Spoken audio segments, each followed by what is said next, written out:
Hello friends, welcome. मेरा नाम है आयुष कुमार और आप देख रहे हैं मैकेनिकल एडवाइज़र। तो आज के इस वीडियो में हम लोग डिस्कस करते हैं टाइप्स ऑफ थर्मोमीटर। इसके प्रीवियस वीडियो में हमने जैसे कि जीरोथ लैब डिस्कस किया, जो कि थर्मोमीटर में यूज किया जाता है। तो उसी के बाद बाद वीडियो ये है कि टाइप्स ऑफ थर्मोमीटर्स। ओके, तो हम लोग डिफरेंट टाइप्स के थर्मोमीटर बनाते हैं जीरोथ लॉ का एप्लीकेशन करके। ओके, वो टेम्परेचर मेजरमेंट के लिए।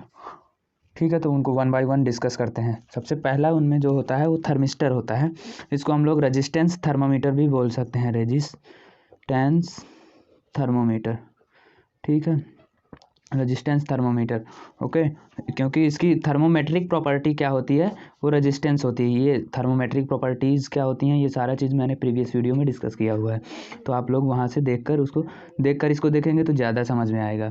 ओके, तो इसकी थर्मोमेट्रिक प्रॉपर्टी क्या होती है, रेजिस्टेंस होती है। ठीक है, तो इसलिए इसको हम लोग थर्मिस्टर बोलते हैं। ये व्हीट स्टोन ब्रिज के कॉन्सेप्ट पे काम करता है। व्हीट स्टोन ब्रिज का कॉन्सेप्ट क्या होता है, जैसे कि यहाँ पे मैंने PQRS नाम दे दिया रेजिस्टेंस का।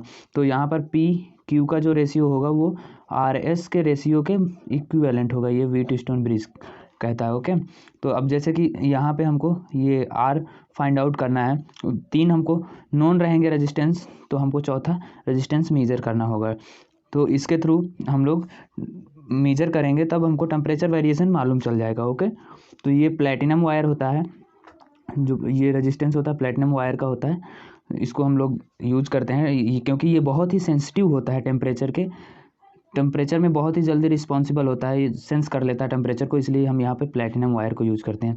तो इसका एक रिलेशन और होता है, वो ये होता है आर हमको अगर फाइंड आउट करना है तो R0 1 प्लस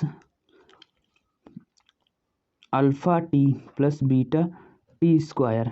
ओके, ये अल्फ़ा और बीटा जो होते हैं थर्मल एक्सपेंशन कॉफिशिएंट होते हैं। ओके, कांस्टेंट होते हैं। ठीक है, और ये टेम्परेचर होता है हमारा। और ये R0 जो होता है, ये रेजिस्टेंस ऑफ प्लेटिनम वायर होता है, रेजिस्टेंस ऑफ प्लेटिनम वायर। ठीक है, और ये जो आर होता है वो रेजिस्टेंस होता है थर्मोमेट्रिक प्रॉपर्टी का। ठीक है, इस तरीके से हम लोग टेम्परेचर मेजरमेंट इस थर्मोमीटर का यूज करके कर सकते हैं। ओके, अब नेक्स्ट थर्मोमीटर की बात करते हैं जो हम, तो वो होता है थर्मोकपल। थर्मोकपल क्या होता है, बेसिकली दो जंक्शन पे दो अलग अलग मेटल से जब हम लोग कनेक्शन कर देते हैं, ओके, तो यहाँ पर क्या होता है, एक ईएमएफ इंड्यूस्ड हो जाता है। क्या हो जाता है, ईएमएफ इंड्यूस्ड हो जाता है। ठीक है, तो अब यहाँ पर टेम्परेचर डिफरेंस होना चाहिए, यहाँ पे टेम्परेचर कुछ दूसरा है और यहाँ पे टेम्परेचर कुछ दूसरा है। ठीक है, तो जो ये ईएमएफ इंड्यूस्ड होगा यहाँ पर, वो ईएमएफ किसके इक्विवेलेंट होगा, जो ईएमएफ इंड्यूस्ड होगा वो डायरेक्टली प्रोपोर्शनल होगा टेम्परेचर डिफरेंस के। ओके, जो यहाँ पे ईएमएफ इंड्यूस्ड हुआ टेम्परेचर डिफरेंस की वजह से, वो टेम्परेचर डिफरेंस के इक्विवेलेंट होगा। तो इस वजह से हम लोग टेम्परेचर मेजरमेंट कर सकते हैं। अब यहाँ पर थर्मोमेट्रिक प्रॉपर्टी क्या होंगी थर्मोकपल में, या तो करंट हो सकती है या फिर वोल्टेज हो सकता है। ठीक है, वोल्टेज थर्मोमेट्रिक प्रॉपर्टी हो सकती है, जैसे कि प्रीवियस थर्मोमीटर में रेजिस्टेंस थी थर्मोमेट्रिक प्रॉपर्टी। अब नेक्स्ट हम बात करते हैं अगर, तो कांस्टेंट वॉल्यूम गैस थर्मोमीटर। ठीक है, तो इसमें गैस की आइडियल गैस इक्वेशन को यूज करते हैं, इसलिए हम लोग गैस थर्मोमीटर यूज बोले इसको, RT।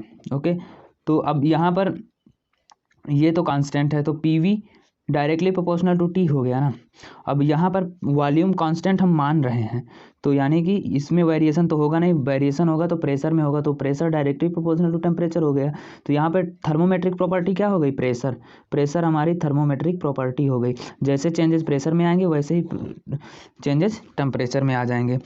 ठीक है, अब इसी तरीके से हम कांस्टेंट प्रेशर गैस थर्मोमीटर भी यूज कर सकते हैं, जैसे कि PV equals to PV directly proportional to T हो गया। अब यहाँ पर ये तो कांस्टेंट है, प्रेशर कांस्टेंट है, तो वॉल्यूम वेरिएबल हुआ ना, तो V डायरेक्टली प्रोपोर्शनल टेम्परेचर हो गया। तो यहाँ पर थर्मोमेट्रिक प्रॉपर्टी क्या है, वॉल्यूम है। क्या है, वॉल्यूम है थर्मोमेट्रिक प्रॉपर्टी। ठीक है, अब नेक्स्ट हम जो बात करते हैं मोस्ट यूजफुल जो हमारा थर्मोमीटर है, हमने रियल लाइफ में इसको देखा हुआ है, वो है मरकरी थर्मोमीटर, HG का यूज करके जो हम थर्मोमीटर बनाते थे टेम्परेचर मेजरमेंट के लिए, बुखार मेजरमेंट के लिए बेसिकली यूज करते थे। वो कुछ इस टाइप का होता था, यहाँ पे इसमें बल्ब होता था, इसको बल्ब बोलते हैं। जो टेम्परेचर को सेंस करता था, ठीक है। और यहाँ पे मरकरी फिल होती थी, वो राइज करती थी, ठीक है। तो यहाँ पर जो टेम्परेचर डायरेक्टली किसके प्रोपोर्शनल होता था,